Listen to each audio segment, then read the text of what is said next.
हाँ जी, आप बताएं। हाँ, नमस्ते। आप बताएं, आपका क्या विचार है? किस चीज़ पे? अरे मैं कह रहा, ये उपचुनाव जो 7 राज्यों में 13 को, विपक्ष तो ऐसे इसको कर रहा जैसे कि बहुत बड़ी जीत हो गई। हकीकत यह है कि डीएमके की सरकार तमिलनाडु में थी, डीएमके जीती। बीजेपी की सरकार मध्य प्रदेश में है, बीजेपी जीती। पंजाब में आम आदमी पार्टी की सरकार है, आम आदमी पार्टी जीती। पश्चिम बंगाल में ममता बनर्जी की सरकार है, ममता बनर्जी जीती। उत्तराखंड की 2 सीटें उल्टा हो गई। एक तो कभी बीजेपी को मिली नहीं थी, दूसरी बद्रीनाथ की भी कांग्रेस पिछली बार जीती थी, उसे फिर मिल गई। लेकिन झटका ये है कि उस कैंडिडेट को बीजेपी में शामिल कराने के बावजूद बीजेपी नहीं जीती। और एक नीतीश कुमार के तो वहाँ तो दोनों हार गए, जेडीयू आरजेडी निर्दल जीत गया। तो ये बाई इलेक्शन से कोई संकेत, कोई संदेश है क्या? नहीं, मुझे नहीं लगता बाई इलेक्शन से कोई संदेश है, लेकिन ये लोगों में एक बन गया है कि नफरत की को छोड़कर वो मोहब्बत की दुकान की तरफ जा रहे हैं। कुछ ऐसा संदेश मुझे लगा है। जो लोगों में नफरतें थी ना, वो अब मोहब्बत की दुकान की तरफ जा रहे हैं। कांग्रेस के 3 बार के विधायक थे, छिंदवाड़ा में कमलनाथ का जोर है, उसके बावजूद बीजेपी ने वो सीट जीत ली, उसको कैसा माने? वो तो पिछले विधानसभा में और लोकसभा में पता चल गया था कि कमलनाथ का किधर है, वो आप भी जानते हैं। वो सीटें कमलनाथ ने खुद हरवाई थी और लोकसभा भी हरवाई है उसने। ये तो लोग जानते ही हैं। जो भी वहाँ प्रभारी बन के जाता था, कमलनाथ ने सबको भगाया वहाँ से।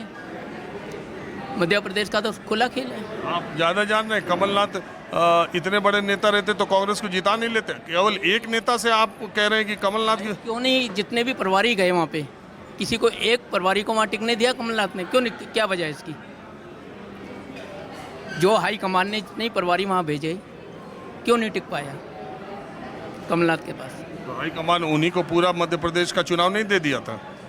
तो देख लिया ना, रिजल्ट आ तो गया। देने के बाद रिजल्ट आया ना, एक भी सीट नहीं आई ना, बिल्कुल बिल्कुल स्लिप कर गए ना वहाँ पर। फिर करा ना एक लोकसभा, बताओ। अरे तो ये कांग्रेस पार्टी के आला कमान को पता नहीं है? फिर अब उनकी क्या मजबूरियाँ रही होंगी? कुछ तो मजबूरियाँ रही होंगी उनकी भी, जो ऐसा हुआ है। ऐसे ही कोई बेवफा थोड़ी हो जाता है। तो एक बात बताइए, उत्तर प्रदेश के ये विधानसभा उपचुनाव के लिए भारतीय जनता पार्टी का जो अभी तक की खबर आ रही है कि वो हिंदुत्व के एजेंडे पर ही आगे बढ़ेंगे, आपको लगता है कि हिंदुत्व के एजेंडे पर भारतीय जनता पार्टी उसी एजेंडे पर चल के उसे नुकसान हुआ है, या ये जो संविधान का नैरेटिव सेट किया, भारतीय जनता पार्टी ने कहा कि ये फेक नैरेटिव, जो झूठ चलाया गया बीजेपी के खिलाफ कि वो संविधान में परिवर्तन करेंगे, और इसका फ़ायदा उठा लोगों ने कह दिया अब चुनाव ही नहीं होगा, ये तो आखिरी चुनाव है? ऐसा नहीं, इन्होंने ये तो 400 पार का जो नारा लग रहा था, वो इसीलिए लग रहा था कि 400 पार हो जाएगी तो संविधान को आसानी से हम चेंज कर देंगे। और ये जो पगड़ा दकड़ी, ईडी, सीबीआई, सब कुछ हो रहा था। आप ये बताइए, 10 साल में क्या कानून कोई चीज़ ही नहीं रह गई? अब मैं नाम लेना नहीं चाहता कि जो अवैध थे वो भी जेल में ठूस रहे हैं। जिसका मतलब टर्म ख़त्म होने के बाद में उसको टर्म दिया जा रहा है, ठीक है 2 साल और रहो, 3 साल और रहो, और उठा के इसको ईडी के, आप सब जान रहे हो, सारी चीज़ें सामने हैं। ये हुआ ना, और अभी तक हो रहा है ये तो। और इतनी नफरत फैला दी गई थी देश के अंदर कि आदमी मतलब कपड़ों से ये पहचानने लग गया था कि ये कौन है, किसकी थाली में क्या बन रहा है। आप ये लोग बताएंगे किसको क्या खाना है। मतलब इतनी नफरत देश के अंदर। वो देश तो सबका है ना, ये तो सबको पता है ना। आप तो जगह जगह घूमते, आपने देखा भी होगा। आपने, मैं देख रहा था अभी, आपने वो एक खेती कर रहे थे, आपने वहाँ से मेरठ से कहाँ के थे, बरेली का कहाँ, वो अभी पीछे वहाँ खेती। अच्छा, वो करनाल में देखो, वहाँ अम्बाला में। तो नफरत तो इन्होंने फैलाई ना। तो अगर नफरत आपके हिसाब से फैलाई तो भी तो उन्हें 240 जो मोहब्बत की दुकान वाले थे उनसे 2 गुना से ज़्यादा सीट मिली ना। फिर देखो, इनके पास 20 लाख ईवीएम का तो कोई पता नहीं है ना, 20 लाख ईवीएम। तो और आगे ईवीएम पर फिर नहीं, हमें अभी भी 200 इनके पास ऐसे ईवीएम है, इनको 150 से 200 ईवीएम उनको करना पड़ता है। 200 अब तो अब ईवीएम नहीं, 200 60 सीटें कम हो गई, 62 सीटें को ऐसा देश में पहली बार हुआ। क्यों उसको Z+ कोटी देनी पड़ी थी? ये बड़ा सवाल है ये। अभी तक तो हुआ नहीं था कभी चुनाव आयोग, ऐसी कोई नौबत ही नहीं आई थी। क्यों दिए? इसके पीछे का कारण क्या है? क्यों दी गई?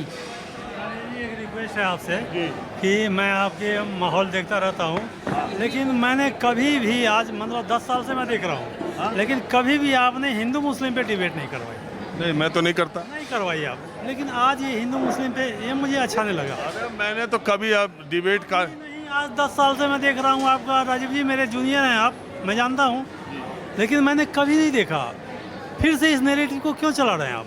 मैंने कहा शुरू किया, मैं तो कभी ये देखिए ये बोले, ये क्या बोले, एक सुनिए, एक ही टेबल पे बैठे हैं दोनों, और ये क्या बोले, जहां मुस्लिम ज़्यादा रहता वहां बीजेपी नहीं।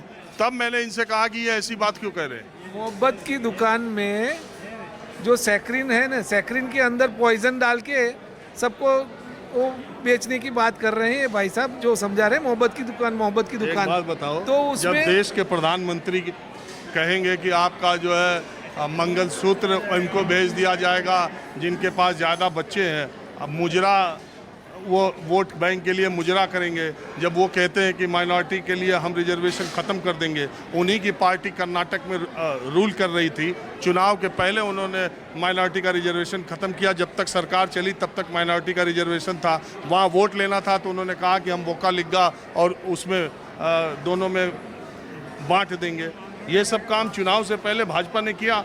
आप कहते हैं वो अली अली कहेंगे, हम बजरंग बली कहेंगे, आप कहते हैं बजरंग बली की जय, तो वो क्या है?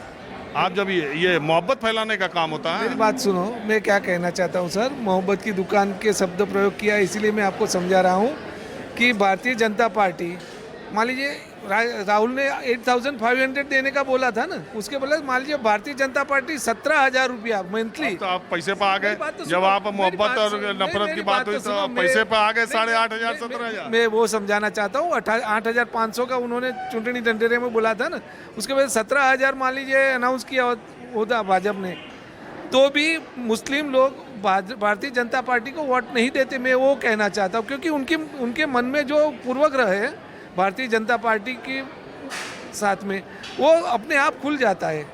वो पैसे से तो बीजेपी का भी तो खुल जाता है सर, कहाँ जब चुनाव आता है। सर बीजेपी ने तो सामने से मुस्लिमों को वो जो भी वो हेल्प होनी चाहिए वो कर रखी है। जहाँ पे कहाँ पे भी भेद नहीं दिखाया है, जहाँ मकान मिलने वाले तो वहाँ मकान दिया है।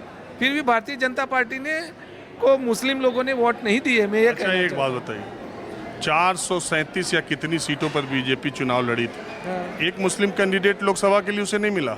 सर वो उनको लुकआउट है, वो तो जो उनका जो सिलेक्शन कमेटी होगा उसका, अब वहाँ सिलेक्शन कमेटी होगा, तो मैं कैसे उनको कर सकता हूँ। वहाँ पे मुस्लिम लोग आए, वेलकम। मुस्लिम लोगों के लिए संघ में भी स्पेशल एक आयाम खोला गया है, मालूम है आपको? मुस्लिम विचार मंच। यस, तो मुस्लिम लोगों को आवकारी है, लेकिन मुस्लिम लोग आते नहीं है, तो आएंगे तो उनको टिकट मिलेगी, स्वाभाविक है। धीरे धीरे उनकी भी लोकप्रियता उनकी, लेकिन वो अपने आप ही दूरी बना के रहते हैं। हाँ जी।